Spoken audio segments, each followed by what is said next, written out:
गरीब सास की चटोरी बहू। ये कहानी एक छोटे से गांव में रहने वाली गरीब सास रामकली और उसकी चटोरी बहू रज्जो की है।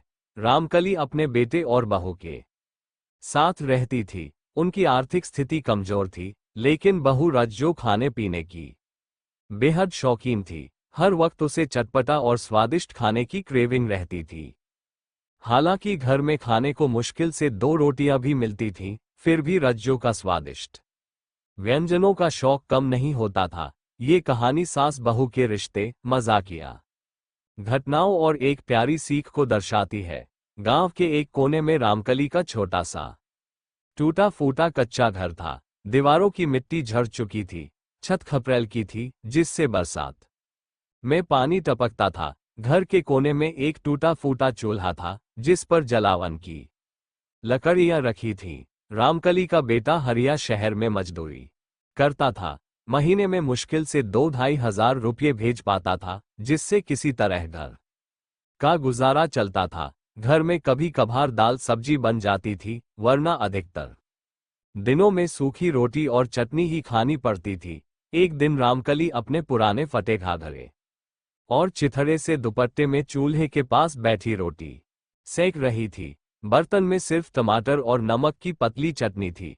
उसका चेहरा थकान और परेशानी से भरा हुआ था। रामकली थकी आवाज में, हे भगवान, कब तक ये सूखी रोटियां खाकर गुजारा होगा। वह रोटियां सेक ही रही थी कि तभी उसकी बहू रज्जो, जो खाने पीने की बेहद शौकीन थी, आंगन में बैठी कच्चे आम पर नमक मिर्च डालकर बड़े मजे से खा रही थी। रज्जो चटखारे लेते हुए, वाह सासू माँ, ये कच्चे आम तो बड़े स्वादिष्ट है। काश थोड़ा गुड़ और चाट मसाला भी होता तो मजा आ जाता। रामकली ने उसकी ओर बेबस नजरों से देखा।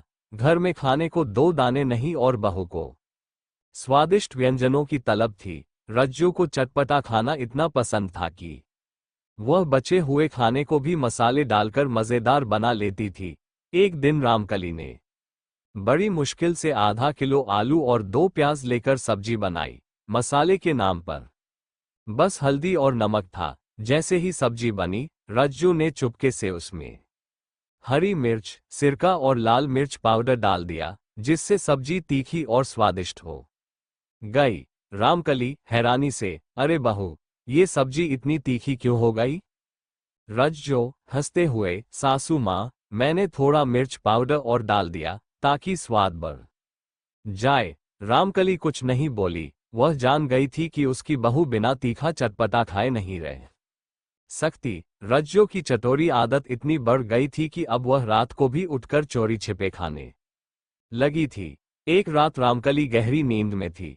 रज्जो चुपके से उठी और कोठरी में जाकर आटे की बोरी में से भुने हुए चने निकालकर खाने लगी। वह इतने मजे से खा रही थी कि उसे पता ही नहीं चला कि उसकी पायल का घुंघरू बज उठा। आवाज सुनकर रामकली उठ गई। रामकली, कौन है वहां? रज्जो घबरा गई और कोठरी में ही छिप गई, लेकिन भागने में उसकी ओढ़नी कोने में फंस गई। रामकली ने कोठरी का दरवाजा खोला और देखा कि रज्जो चने खा रही थी। रामकली गुस्से में, अरे बहू, दिन में तो तेरा पेट भरता नहीं, रात में भी खाने के लिए भाग आई? रज्जो शर्माते हुए, सासू माँ, नींद नहीं आ रही थी तो थोड़ा खाने का मन कर गया। रामकली ने हंसते हुए कहा, अरे पगली, राजा महाराजाओं को भी इतना खाने का शौक नहीं होगा जितना तुझे है। एक दिन रामकली ने सोचा कि रज्जो को उसकी चटोरी आदत का सबक सिखाना चाहिए। उसने बहू के लिए खास व्यंजन बनाया। बेसन के लड्डू में मिर्च पाउडर, नमक और काले नमक की भरमार डाल दी। रामकली, बहू, तेरे लिए लड्डू बनाए हैं, बड़ा स्वादिष्ट है, खा ले। रज्जो खुशी खुशी लड्डू खाने बैठ गई।